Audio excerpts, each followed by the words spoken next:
Women are on a crusade to live better as we age. We are no longer silent about hot flashes or sleep deprivation, but we need to do more and talk more. Money is slowly going toward research in women's health, but it is slow and not in line with representation. My guest today is leading the way in taking back our health and bringing attention to women's health. Dr. Sharon Malone is a board-certified OBGYN. She is the chief medical advisor of Alloy Women's Health and the best-selling author of Grown Women Talk. She is an advocate for underserved women's health care and an advocate for all of us to extend our health span, live longer, and live stronger. She joins me now to share the tools to help us navigate our own health and to tell us what we need to do to thrive no matter how old we are. Stand by. We're going live. We're going live. 10, 9, going live. 7, 6, 5, going live. 4, 3, 2, 1. Dr. Malone, thank you so much for taking the time out today. Thank you so much for having me. This is such an important topic for me. I'm of that age, my friends, there's such a huge group of people who are now trying to talk about women's health, talk about thriving as we get older. You are an advocate for that. You have been talking about this live TV all over, a great book that you've just come out with, which we'll get into. What goes through your mind 10 seconds before air? You know what goes through my mind is making sure that whatever I'm saying, I want people to understand the sincerity and the authenticity with which I come to this conversation. Because, I often say to myself, I'm not really trying to sell anybody anything. I'm just trying to tell you something. And I hope that that comes through on, and I talk to myself right before I go on air to make sure that that's the mindset I want to be in when I'm having this conversation. And what do you say to yourself? I'd say to myself, look, again, I am not in the business of selling. And if I can sort of drum up the enthusiasm that I have really about this topic, and if I can communicate that, so I kind of pump myself up. It doesn't matter how many times I've said it. I don't ever want to come across as saying, oh, yeah, fine, do this. I want that enthusiasm to really come through in the conversation. And I hope it does. Right. So you wrote the book, Grown Women Talk. What inspired you to do that? Well, I practiced medicine for over 30 years and spent a lot of time talking to women on a daily basis, but not just the women in my office, my women friends, my family. I became the unofficial navigator for everyone's health issues, regardless whether they were gynecologic or otherwise. And when I left private practice, I realized that, I'm not ready to sort of go and sit down and not use all this knowledge and wisdom that I've acquired over the past 30 years. I said, what would I say to people who didn't have someone to call or didn't have someone on speed dial? Because there's a lot that's changed in medicine, and there's a lot that women don't know about their health as they age. And so that was what I said out to do. I said, what is the book I want to write? And everybody knows that book, What to Expect When You're Expecting. Mm-hmm. And I wanted my book to be What to Expect When You Expect to Live Beyond 40. Right. And all the tips, all the tricks, and all the information you need to be a better advocate for yourself as you age. So what should we expect beyond 40? I think it's really changing the mindset of what aging is supposed to be. And I think that we as women have really, we've accepted the notion that women suffer. And we look at suffering as just, the rite of passage of being a woman. We suffer through cramps. We suffer through childbirth. We suffer through migraines, and name any list of ailments that affect women either predominantly or exclusively. And we accept it. And we sort of have come to that same place when we think about aging. We think of aging as a time of, I'm not going to be able to do. all the things that will befall me as I age. And I'm here to change that narrative. I'm just here to say, no, as you age, you should expect to feel good. You should expect to be healthy. And I think that everyone has that goal. A lot of us just don't know how Yeah. to achieve it. And really, the kinds of things that are very simple things that we can do on a daily basis. And I think the earlier you start, the earlier you get this message, I think the less likely you will be to accept aging as a period of just decline and decrepitude. That's not the story we're trying to tell. But we do definitely feel things as we get older, and they're real. Yes. And we do talk to our doctors about these things, whether they're hot flashes or moodiness, or I mean, there are so many different things that we feel as we start to age. And they kind of creep up, although they also feel like it just happens one day. But if we look back, we think, maybe I was feeling that. But like you just said, there are things that we can do, and the sooner the better. It's just, how do we know when to ask for help, or when to accept or not accept the help that we're getting as enough? Because that's what I think really happens is we may raise our hand and say, hey, this doesn't look right, but we get a response that says, you're getting older.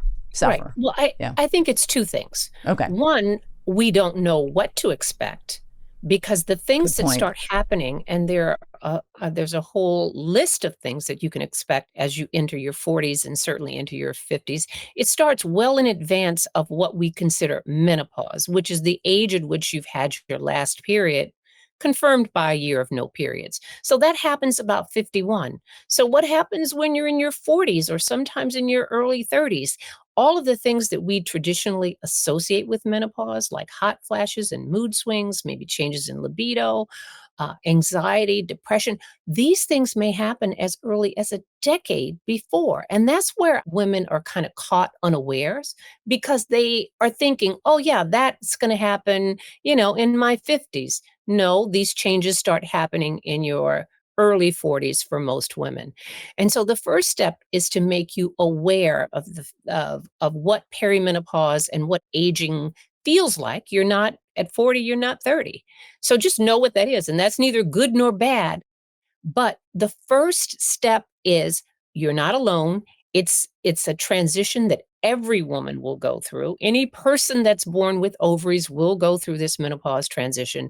And I think the reason why we don't discuss it and we don't seek help is because we haven't really put those puzzle pieces together.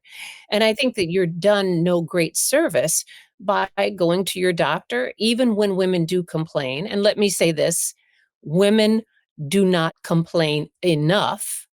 And when they do, their complaints are often not met with very sort of concrete advice about how to navigate the system. And so that's why I said it's two-pronged, you know, not knowing when to complain appropriately, when to know when these things that are happening to you are normal, what your options are when they are bothersome to you. So, and a lot of doctors, you'll go in and this is something that again is heartbreaking to me because so many doctors do not know how to treat women in midlife. We're really great about dispensing birth control. We're really great about getting you through a pregnancy and complications. And then you get to be 40ish and it's like, I don't know. And Yeah. so, when you come in there, someone needs to understand that the totality of women's health after 40 is something that has to be addressed in that context. We're not men. We're not 20 somethings. We need to look at it. And you don't go to just a cardiologist because you might be having heart palpitations, or you go to an endocrinologist because you're gaining weight. We tend to pick off the symptoms one at a time and address them one at a time without understanding that it's all part of it falls under the rubric of perimenopause, and this is what happens when you're 40s. So I say the more you know, and the more you know what to expect, when you show up at your doctor's office, you know how to advocate and articulate what your symptoms are. And sometimes you really do have to help your doctor Yeah. because they may not be up to speed on all the things that, that I talk about on a daily Right. basis. Right. So let's dive into that. Let's say you're at 40.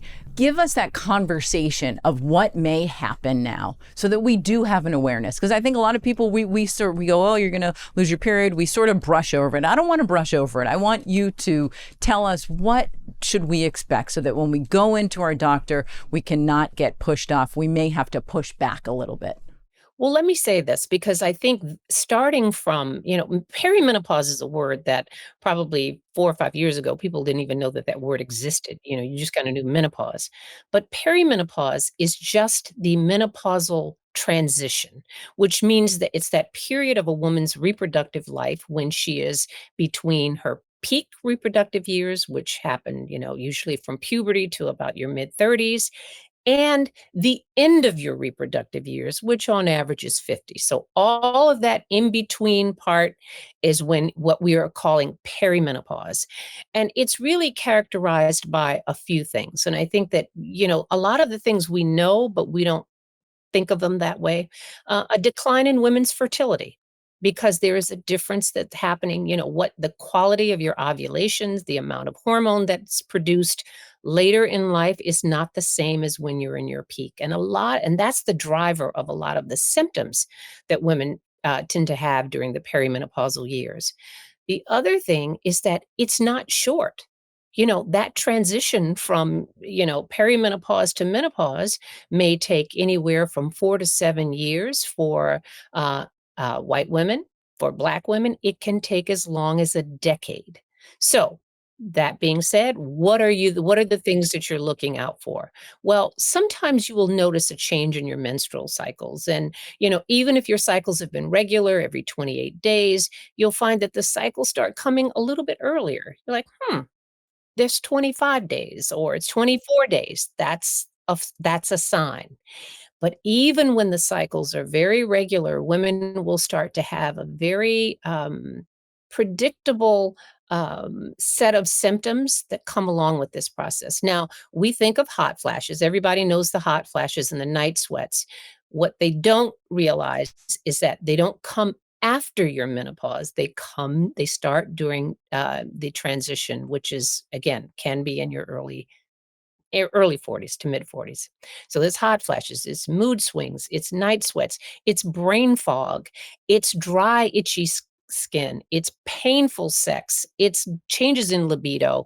It is also more urinary tract infections. The list of symptoms is really quite long. Some women have cardiac symptoms. They'll start having palpitations. They'll have anxiety. They'll have depression. They'll have sleep disturbances.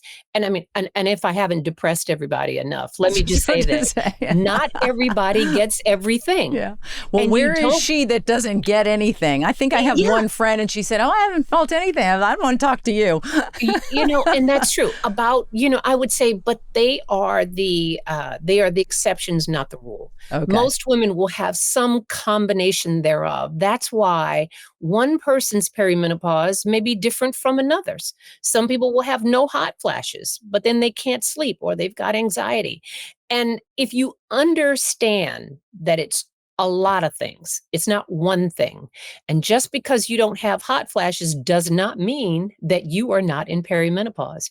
You can have all of those symptoms or none of those symptoms. And if you are 45 years old, you're in perimenopause. So, the presence or absence of symptoms is not a defining feature. However, it is helpful because those things that women tend to experience commonly, and this comes up again and again, brain fog. How many people have been, any woman who is, in her mid 40s or beyond is like saying, you start a sentence and then it's just gone. Right. I have no idea. Where was I going with that? Or not remembering names, not remembering, where I parked the car. These are signs that your brain, which is also very much responsive to the hormones that we make, is having some upheaval and some reorganization here.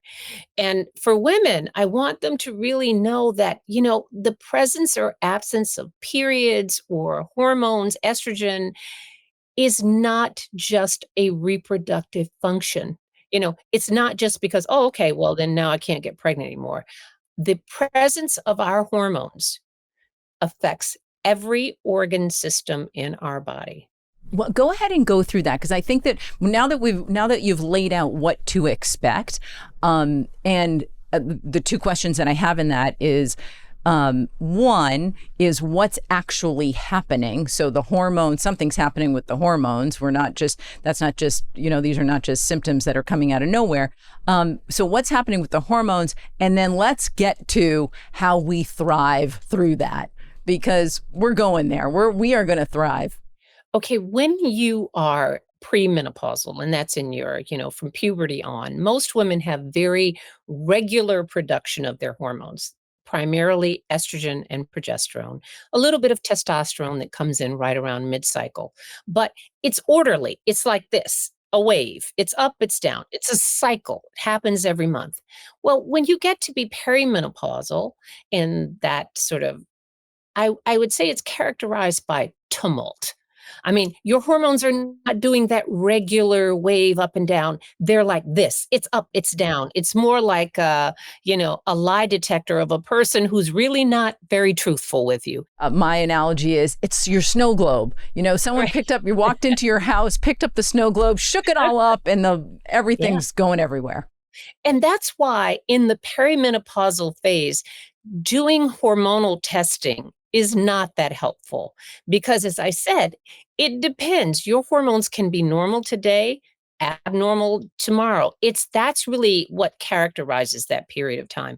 It's up, it's down, it's unpredictable. So a lot of women understand what premenstrual syndrome feels like, because it comes at a predictable time. Well, I know a week or so before my period, I feel a certain way. That's hormonally driven. Well, what if your hormones are not going in an orderly fashion? Well, you can have that premenstrual feeling in week 1 or week, 3. It doesn't matter. That's the thing I want to say. It's the unpredictable nature of the symptoms and the timing of the symptoms that really characterizes the premenopausal time. And that's the estrogen, the progesterone, the testosterone. Right. That's all just shifting. It's just trying to decide Exactly. where it's going to settle. Exactly. Exactly. So when a doctor says to you, when you are having any of those 34 symptoms that we talked about, if you're having symptoms and you're within a certain age group, getting a blood test or getting a sonogram or getting any other sort of test at that point is generally not helpful and certainly not necessary for making the diagnosis. If you're a woman of a certain age, you have symptoms, congratulations, you're perimenopausal. You can save your money on all that expensive blood testing and saliva testing and whatever it is that people do, and just know that it's a clinical diagnosis. So when you are of a certain age, you're having symptoms, you're perimenopausal. You're of a certain age, you're not having symptoms, you're still perimenopausal. So let's talk about thriving through that. Let's talk about minimizing that suffering that happens for 4 to 10 years. How do we get there? Well, I think that there are certain basic tenets of health that everyone should do. And I think that we can't drum those in enough. And it's regular exercise, it's getting a good night's sleep, it's having a healthy diet, it is minimizing alcohol in your diet, minimizing stress. And, we can't control all the stress in our lives, but we can sort of come up with better coping strategies for how to deal with the stress that we do encounter. So there's that. I mean, that's a baseline. Those are tenets of health, no matter what it is you're talking about. So start there. And again, the earlier you start instituting these behaviors and practices, the better you're going to be as you enter perimenopause and beyond. It's just health. Now, that being said, there are people who will do all those things and will still be symptomatic. So it's not as if you failed, or you've not done the things that you're supposed to do. You know, that's normal as well. Now, what the message that I really want to get to women is that I want them to leave behind the notion that women are supposed to suffer. And that's where, I drive that home. There are medications, primarily hormones, that you can take to get you through this period. So I don't want anyone to think that, oh my God, this is going to go on for years and I just have to get through it. If only I can just grit my teeth and bear it, at some point I will be on the other side of this. And for a lot of women, the symptoms do subside, particularly the hot flashes, but some don't. The what's happening to the loss of your muscle mass, what's happening to the loss in your bone density, what's happening to your cardiovascular system, that's still happening, whether you're feeling anything or not. And that's why I say to women, I said, look, don't be afraid to ask for and to use the most effective solution that we have for perimenopause and menopausal symptoms, which is hormone therapy in some form or fashion or the other. And there are different ways to take it. And I talk about that a lot in the book. So you understand why you would use one versus the other and when you would start. But I encourage you to say, you do not get a medal after having suffered for 10 years and your hot flashes finally go away. There's no Yeah, prize at the end of that. there's no prize at All the end. No, there's no prize. All you've done is suffered unnecessarily and Yeah. probably done your long-term health some, it's been a detriment to your long-term Yes. health. So Sleep is important. sleep is important. So I want you to get into that because I don't think there's enough conversation about the trouble that you're causing your body internally when you ignore those symptoms or you grit your teeth to get through it. Talk about the cardiovascular disease, the strokes, there are so many things that if you don't treat your premenopausal or menopausal symptoms that you may face later. Exactly. And let me say, a lot of the things that we talk about, none of them can really be discussed in isolation, because let's take the hot flash, the quintessential sort of defining feature that most people associate with menopause. Well, hot flashes at night are night sweats, and you know what night sweats do? They disrupt your sleep. Now you've got a disrupted sleep schedule. The next day you feel fatigued. You're fatigued, you're less likely to exercise. You're fatigued, you feel bad, you're more likely to make bad choices. You might self-medicate with alcohol, you might self-medicate with food. The other thing that happens to you in this time, and again, the weight keeps coming back again and again. But even if you don't gain weight, even if you don't gain a pound, what happens to you as your estrogen levels start to fall and will continue to stay low once you've completed menopause is that your body composition changes. You will have less lean muscle, more body fat. That body fat tends to go to the midsection, and everybody sort of knows what that looks and feels like.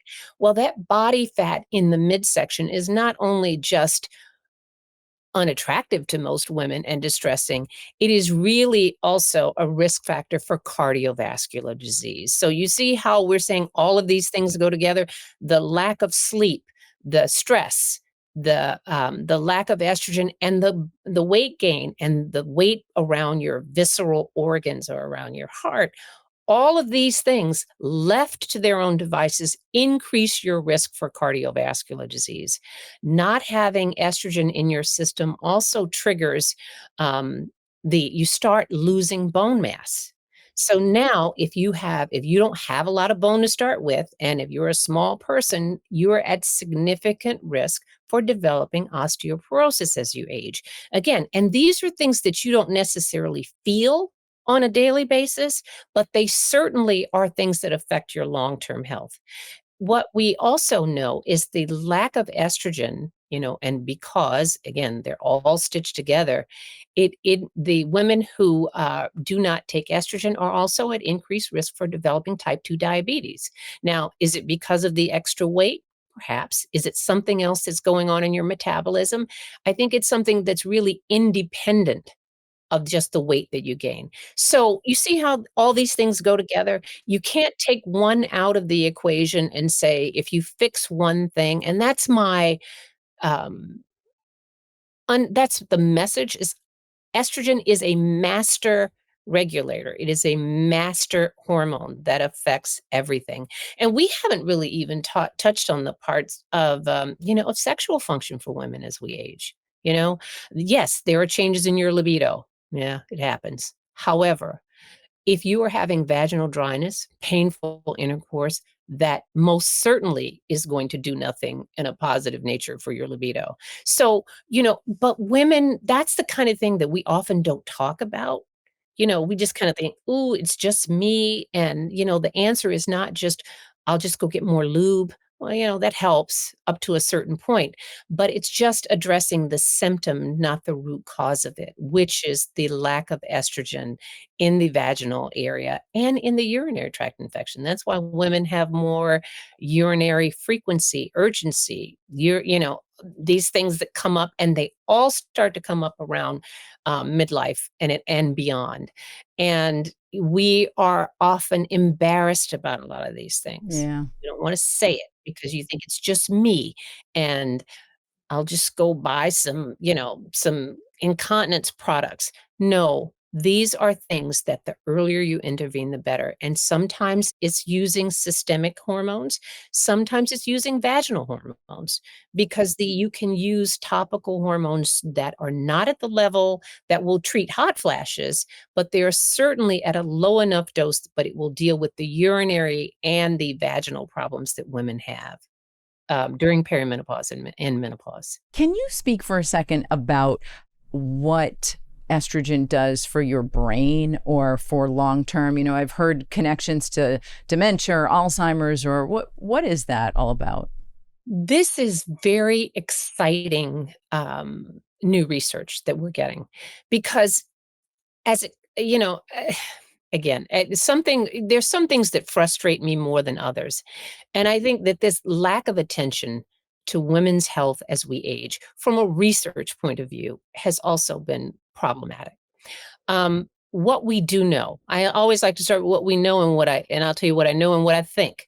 What we do know is that women have twice the risk of developing Alzheimer's disease than men.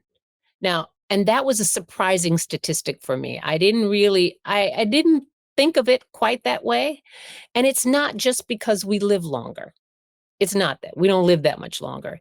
It seems to be a link, and I will say, and this is what we think, because a lot of the research that's coming out now is showing that there is a link between estrogen deprivation and women's brains. And probably one of the foremost researchers on this is Dr. Lisa Mosconi, who also has a book out called The Menopause Brain.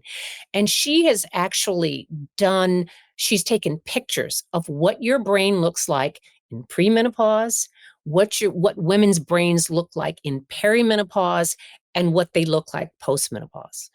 And what we have found is that your brains look very different. So a lot of these symptoms that we say, oh my goodness, well, it's all in your head. Well, yeah, it's all in your head because your brains are not responding the same way they used to. I mean, so there's very exciting new research that sort of is looking at that link between estrogen and the lack thereof, and how it is reorganizing and remodeling your brain, and how that may be in and of itself an increased risk for Alzheimer's. And that's another, just again, I always like to say, let's be clear there are things that are associated, not necessarily causal, but that's what the research is for. So we can figure out, tease apart what is actually going on. But all of the stuff that we have thus far is trending towards, estrogen.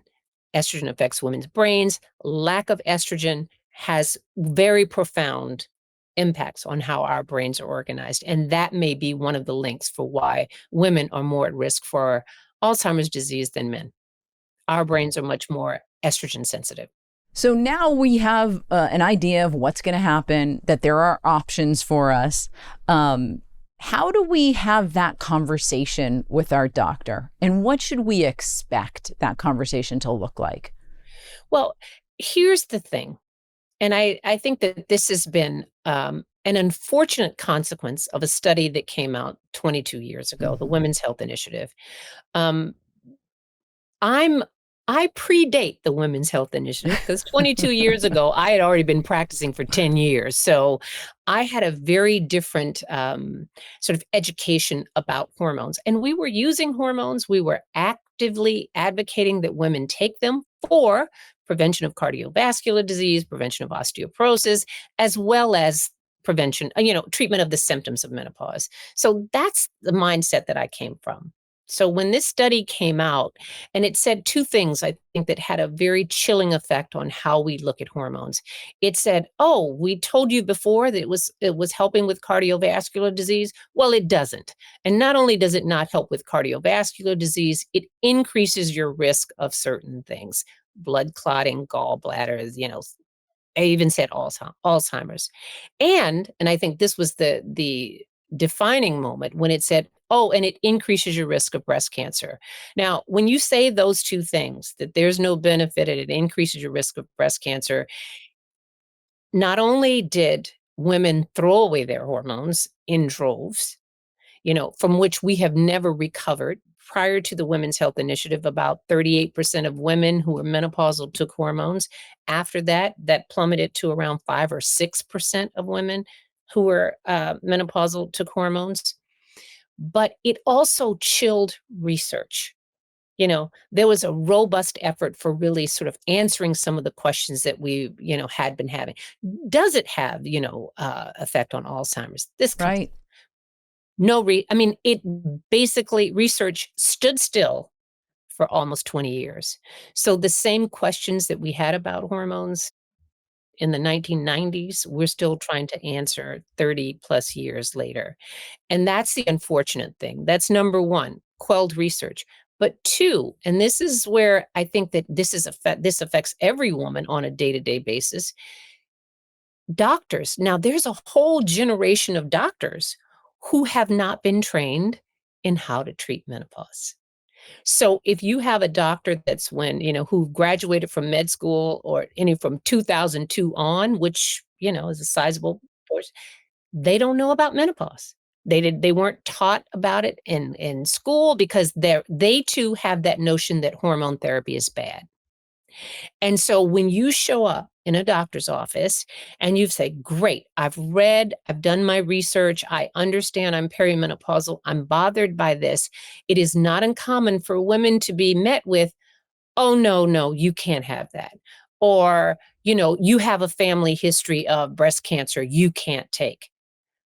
And when people say that to you, you just have to understand two things. One, they really don't have a basis for that. And two, they probably haven't kept up to date with the literature or read anything in 20 years because all of that has been walked back. And there are very few exceptions for who cannot take hormone therapy. Very few exceptions. And a family history of breast cancer is not one of them. So what do you do if you get that as an answer? Where do you go? We want to not suffer. And I think that this is where we have to be a little bit more creative. And I said, if you cannot, I understand the trouble is the struggle is real. There are not enough doctors to treat all the menopausal women in this country who need treatment. That's the truth of the matter. So if you live in a state, a jurisdiction, and let me say this, just because you live in New York City or Los Angeles does not mean that you are more likely to find a doctor who knows how to treat them as well. It's a problem Yeah. everywhere. Then, I think this is where we have really got to understand that we've got to change the paradigm of how care is delivered. And if I had to say there was only, there are a few good things that came out of COVID, and one of which is getting people familiar and comfortable with telehealth. Menopause and perimenopause are conditions that are very easily diagnosed and treated in a telehealth environment. And that's why when I left private practice and I was approached by Alloy Women's Health and they were looking for a medical director, and I said, you know what? Wouldn't it be great if instead of talking to one patient a day, you can only get to so many, um, if I had the ability to take the expertise over a few and leverage it over thousands, if not millions of women. And that's really where the step really ought to be. Your doctor's not cutting it for you. Your doctor's telling you things that you know that are not true because you've read my book or you've read Dr. Mary Claire Haver's book, and now you have the science-based information about how to do it. You don't have to argue with people. You know, either they get it or they don't. Try to say to your doctor nicely, well, have you read the 2022 guidelines for prescribing hormone therapy? They're different. Um, and if they're not open to that, because I think it's an opportunity for you to sort of bring your doctor along such that even if you find a solution, the woman that comes after you is not met with the same misinformation. So there's that. But there's always telehealth. And that's why I think that we have really, really, really got to do a better job. And again, nothing works better for this kind of treatment and then telehealth. It's a talking thing. It's not a doing thing. So you're saying telehealth is good because we don't need to run tests. We don't need to actually see you. When you tell me you're feeling these things, I should be able to recognize what's going We on. believe you, Yeah. and then the discussion is, well, these are the treatment options. You can get them. You don't have to worry about being gate kept. And we pay attention. And there are a few circumstances of women who either cannot or should not take hormones. We're aware of those. And we make sure that through our intake process, that those people who have exceptions that they are dealt with appropriately. But we have doctors on the back end who are trained in menopause. And so we can get through many, many, many more patients in the course of a day than one doctor in one city trying to talk to patients one at a time. Dr. Malone, what do you think of? I know there's hormone therapies, estrogen, progesterone, you have to take that. What do you think of testosterone? And are there any other ones that people should take a look at? I think testosterone is important. I mean, when you say what are the things that we make in our normal reproductive lives, we make estrogen, we make progesterone, and we make testosterone. Simple.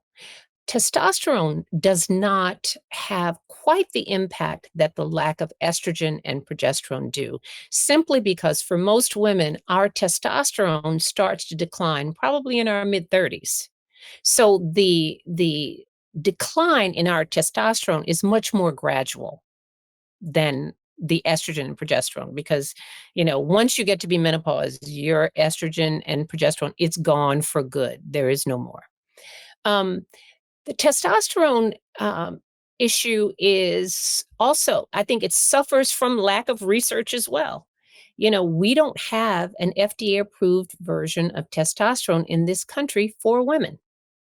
And there is not the equivalent of one for women. I think the only country that has it is Australia.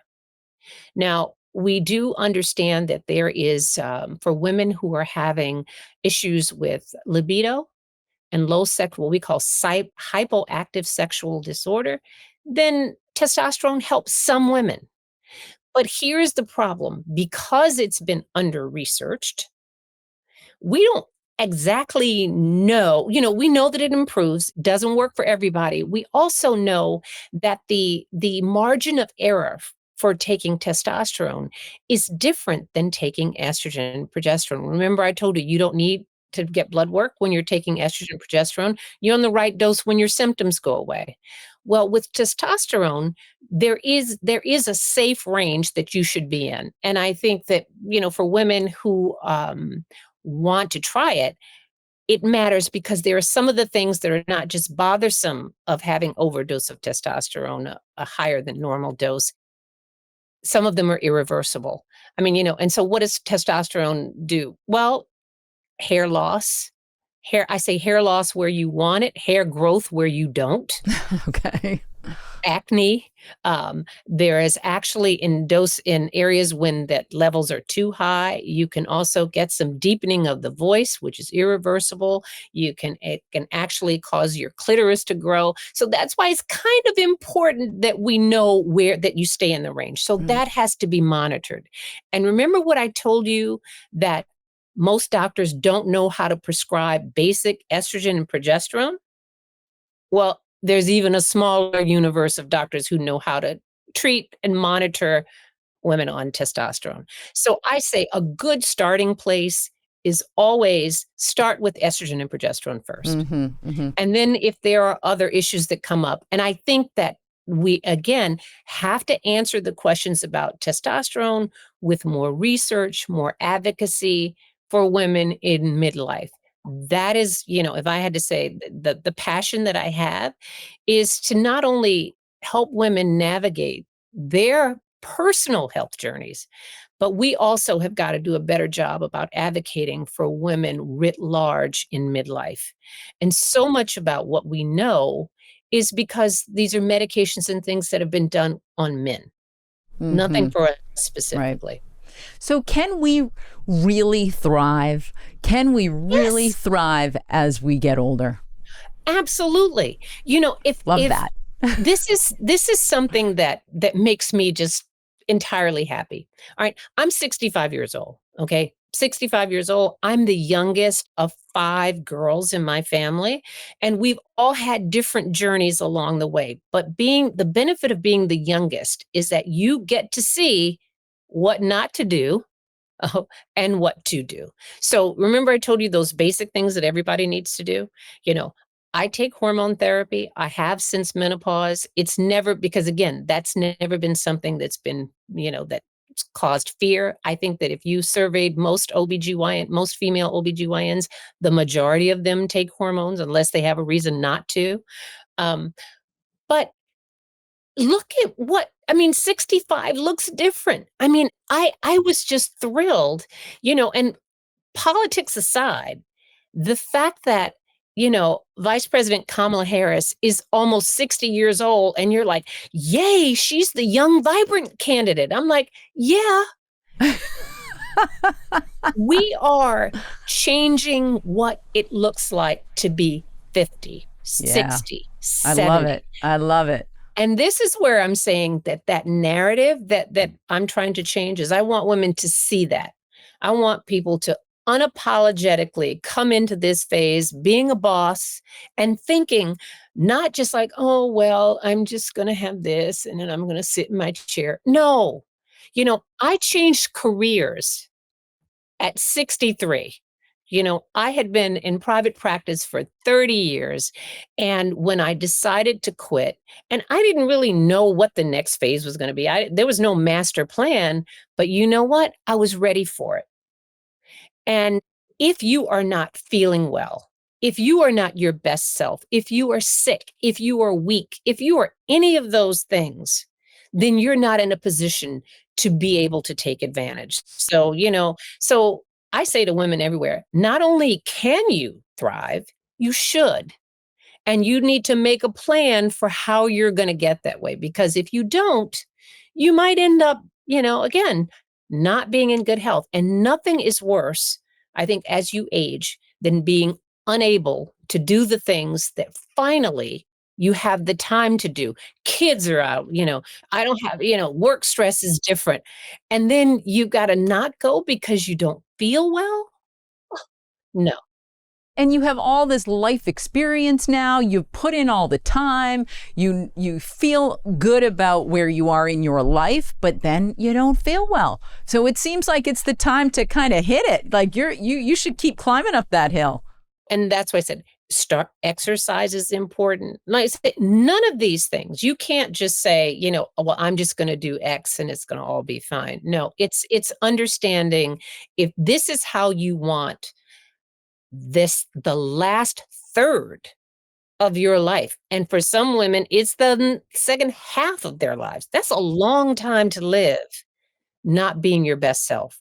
So, you know what? If all of us who are out there who are owning it And, that's why I said I'm always encouraged when I see women of a certain age, Naomi Watts is out there and, Halle Berry, and they're like, yeah, I'm darn near 60.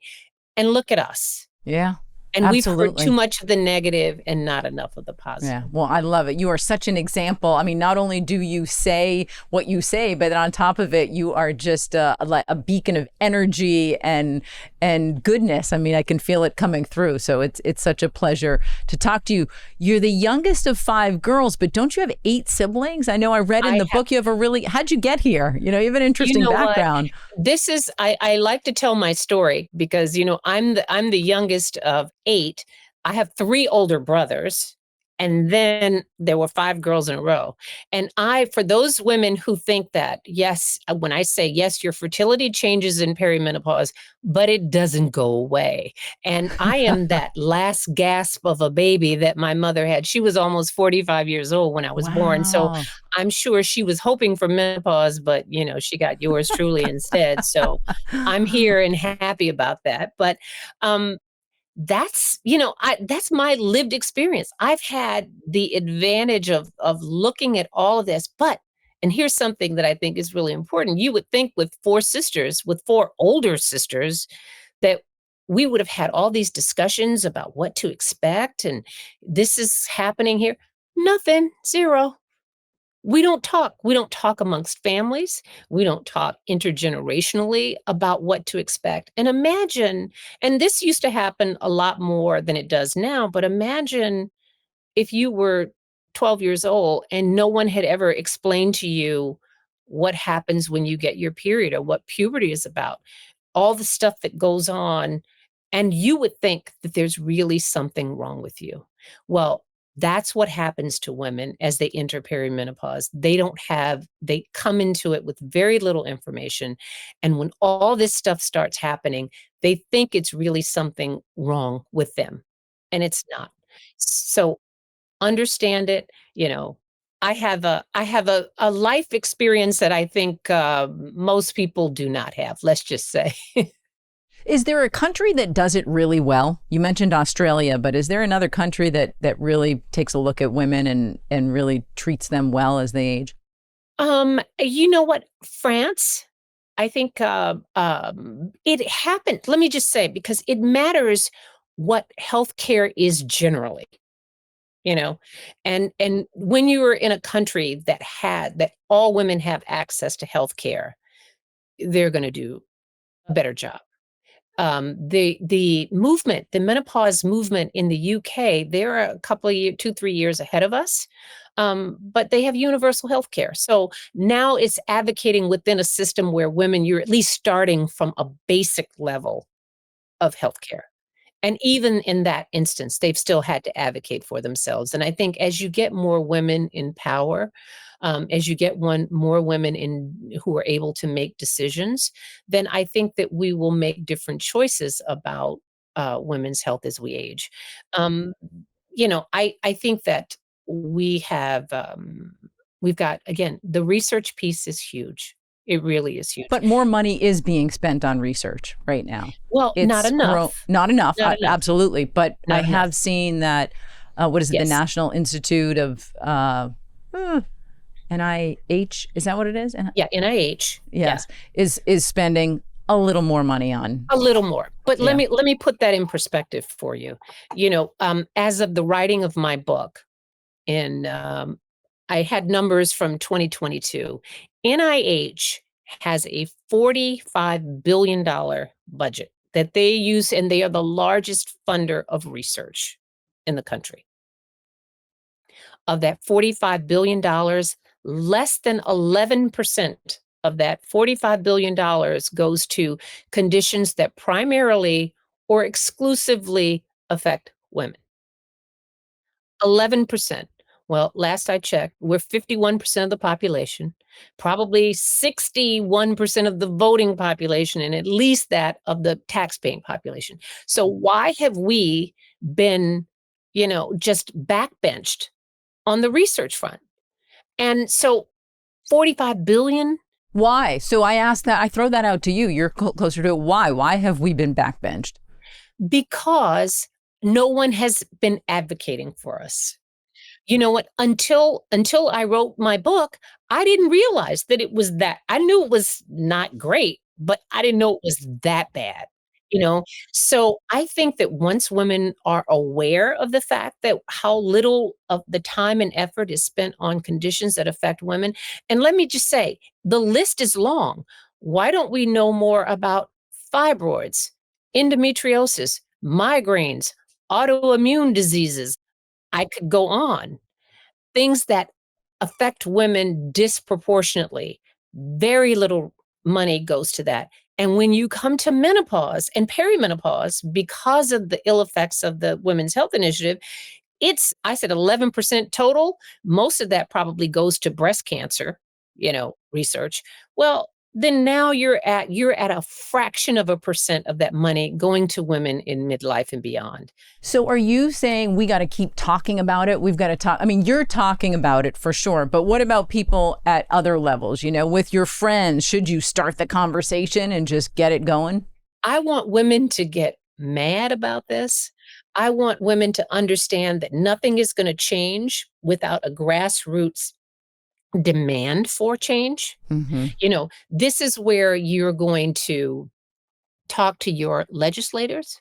We're going to put women's health front and center because it affects all of us. It's not a partisan issue, but Right. unless and until we demand it, first step about that is being aware of the discrepancy. And I think that most of us, and I put myself in that category, I had no idea that it was that bad.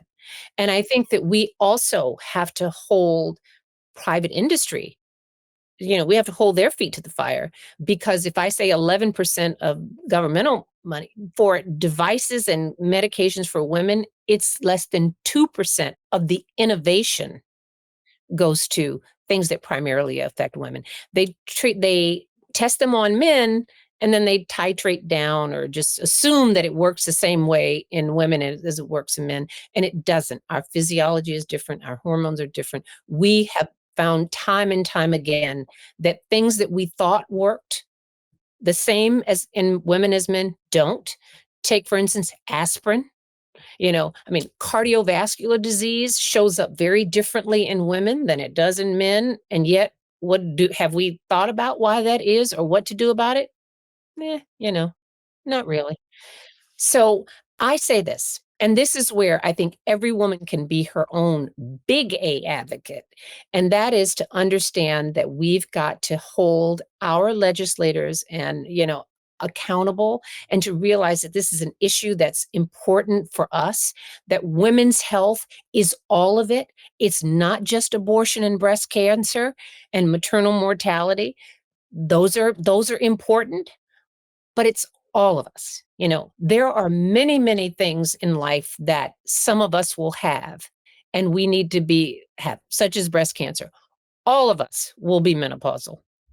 All of us, if we are lucky, will live to be 75, 80 years old. And if we do, then we've got to make sure that those years leading up to that are in where we're in a position where we can thrive. Just like we say, I want to be good. I don't ever want to get off the plane unless I'm 95 and you have to have a wheelchair there waiting for me. I don't want that to be my reality.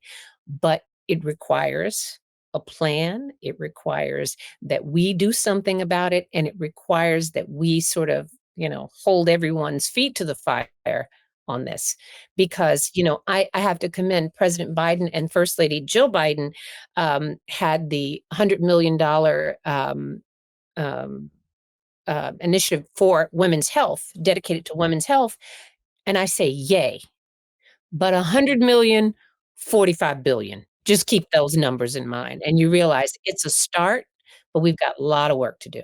And we shouldn't feel ashamed about it. I think one of the things in just talking to you is you're very transparent. You put everything on the table. And I think that we need to do that, like you said, in a grassroots movement. We need to do that just as women to women, as friend to friend. Tell us what you're going through. Let's talk about it. I know there are some women, they don't want to talk about it, or they say it with a little bit of shame, like you said at the beginning, that they feel like something's wrong with them or not. A question for you, if we want to be more educated on what's next, like you said, you can ask your doctor about 2022, where can we find our resources if we want to just skip the doctor and get straight to some good information? Well, you know what? You can go in my book, in Grown Woman Talk, I really tried to be very clear. I give you the information, and I don't want, it's not information. I'm not asking you to be a doctor. I'm just asking you to have enough information so you know how to get there. And I also have a list of resources in the back of the book. So it is not only things, it is about how to participate in clinical trials. It is what's important, where are trusted resources that you can go to get information, because, the good news and the bad news about social media. And I think the good news, overall, it's good because we have opportunities like this for women to get information that they never have had access to before. Yay. The bad news is that you don't know who to trust because a lot of people say a lot of things. And sometimes people are trying to sell you things, because the other thing that's happened in the good news about menopause is that, yay, we're talking about it. The bad news is that the marketplace has awakened to the notion that, oh, we have money. Menopausal women have money and they are bothered by things. So let's sell them stuff. So trying to separate the wheat from the chaff is hard for the average person because it's a lot of marketing dollars behind a lot of things. And as I said, I tried to be as objective as I could possibly be and to give you sources such that if you are so inclined, you don't have to believe me, because this isn't opinion time here. I try to stay as close to the facts as humanly possible. And I'll tell you what I know, what I don't know, and what I think. And anyone who wants to go do the research for themselves. And I again, my book is heavily researched and resources that you can use at your fingertips. Okay, well, I will definitely have a link to the book and to those resources in our show notes. Thank you so much. Is there anything that I didn't ask you that you wanted to make sure you mention? Yeah, I want to tell you a little bit, because I think that sometimes when you talk about medical stuff, people's eyes glaze over. And, I tried to make my book, the book that was written from the perspective, not just as a doctor. Yes, there's that. But there's some fun and there's some joy in this book. I tell a lot of stories because I think that that's really how you get the message. No one needs to know that it's 0.7 of this or whatever. Yeah, there's that. But there's joy. I tell stories. I tell family stories. I tell patient stories. But there's also a musical playlist, because I'm only going to write one book. So I put everything I like and wanted to say in one book. And so whenever we're talking about things that might be a little bit heavy, there's a chapter on heart disease, a chapter on Alzheimer's, there's a playlist. You can just say, let me hit pause for a moment here and let me go listen to some good music and I'll come back later. Very important. I wanted it to be fun so people wouldn't put it down and never pick it up again. Well, I love it. I love it. I am going to pass it on to the girls. Thank you so much. Thank you again. Thanks for taking the time out. And I appreciate it. We all appreciate it. And we need to talk about this more. Yes. Yeah. And I'm here for all of it. So let me know when we need to talk some more. All right. That sounds good to me. Thank you, Dr. Sharon Malone.